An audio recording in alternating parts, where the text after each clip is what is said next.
alpha is half of twice alpha. So you could, sometimes you see this as like tan theta over 2 in terms of cosine theta and sine theta, which you could write it that way. So what if I used my Pythagorean thing again? Is this going to work? I'm going to multiply by 1 again.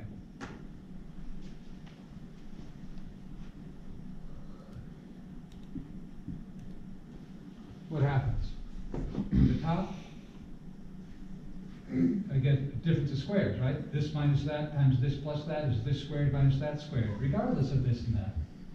So that's going to be 1 minus cosine squared 2 alpha. On the bottom, I got sine 2 alpha times 1 plus cosine 2 alpha.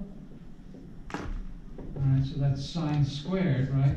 2 alpha, 2 alpha. Over. We were cosine squared alpha alpha. Oh. I mean, which is also. It's alpha plus alpha. Yeah. There's little fishes swimming around. By this time on a Tuesday, there's little fishes. Okay, so then sine 2 alpha 1 plus cosine 2 alpha. The motion you make when you make a 2 is very similar to the motion of an alpha. So, but look what happens here. The sine 2 alpha cancels out, right? So this comes out as sine 2 alpha over 1 plus cosine 2 alpha. So we can write yet another identity. We can say that this is sine 2 alpha over 1 plus cosine 2 alpha. Those are hard to remember, but it's not too hard to rederive, right? So if you just remember this stuff here, and Monday will be the 5th of November. Oh, wow. So by then, you'll always remember. It's Guy Fawkes Day. Yeah.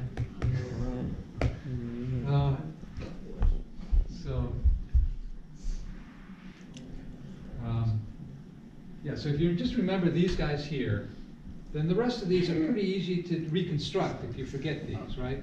So if you're away from the internet, say, which on the internet you can just dial, right? Yeah.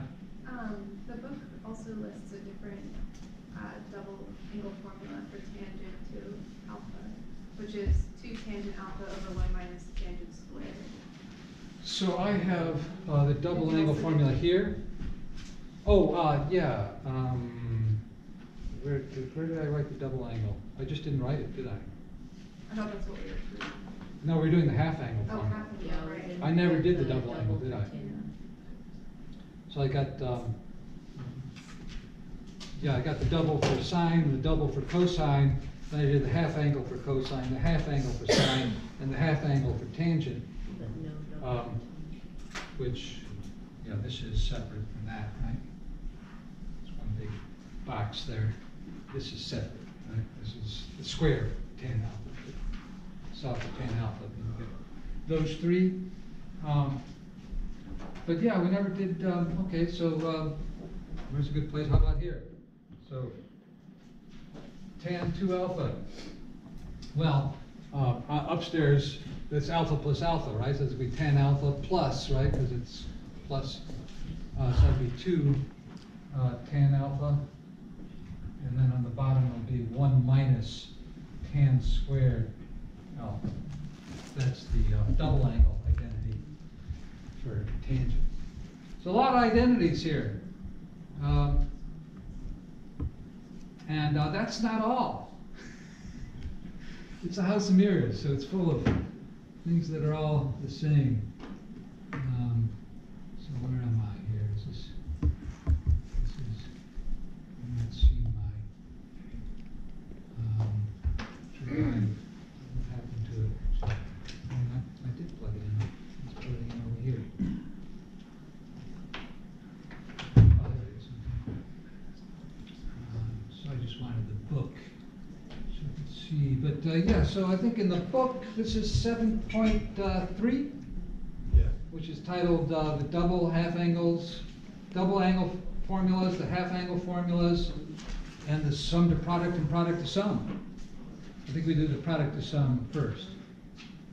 But before we do that, let's play with these a little bit to see what we can get. Now, some of what's interesting with sine and cosine functions is when you can evaluate it exactly in terms of radicals.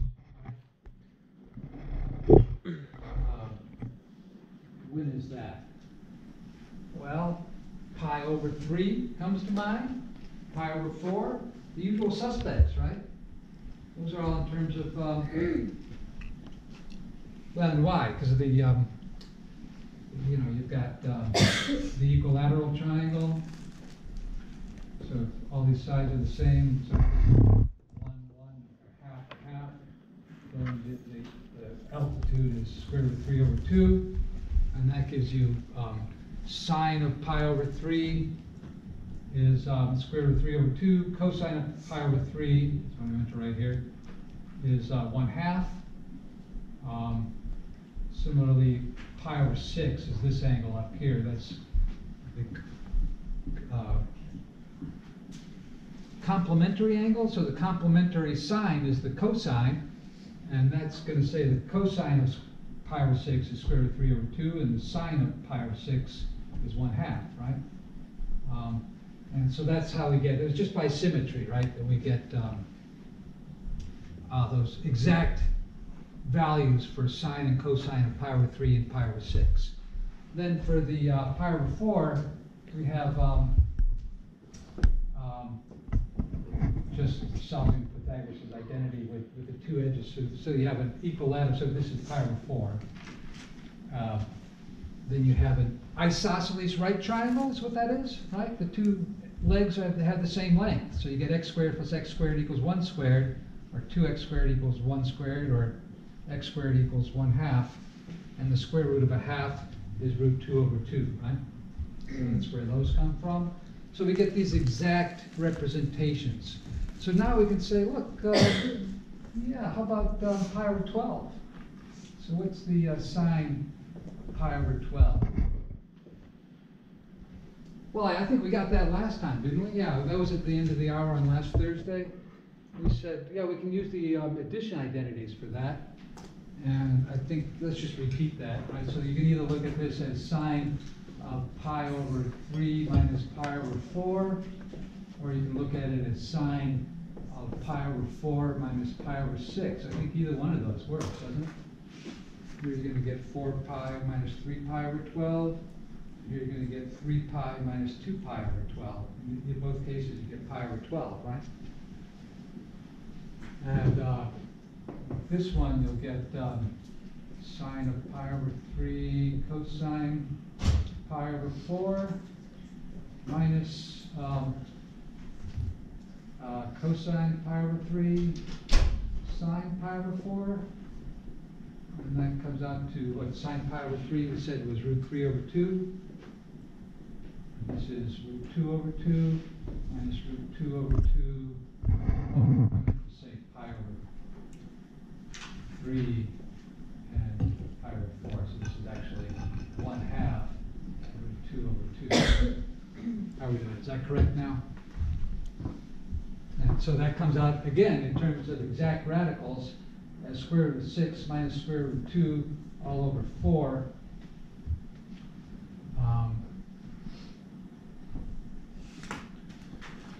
What is that approximately?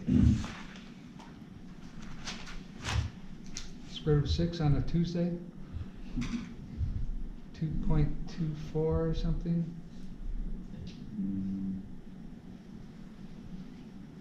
No. Square root of 6. 2.45, thanks, yeah. So this is about 2.45 minus 1.41 all over 4. And that comes out to, what do you expect it to be? So we're on the unit circle, and this is perfectly evenly spaced hash marks, right? So 1, 2, 3, 4, 5, 6. 6 parts of pi over 2 gives us pi over 2. Those are perfectly evenly spaced, I want you to observe. All right, so I wandered a little in here. So this is maybe more like that. Is that better? No. Not better much? before.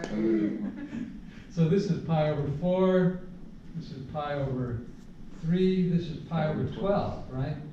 This is pi, sorry, this is. No, pi over- this is pi over 6. Pi over 6, I'm sorry.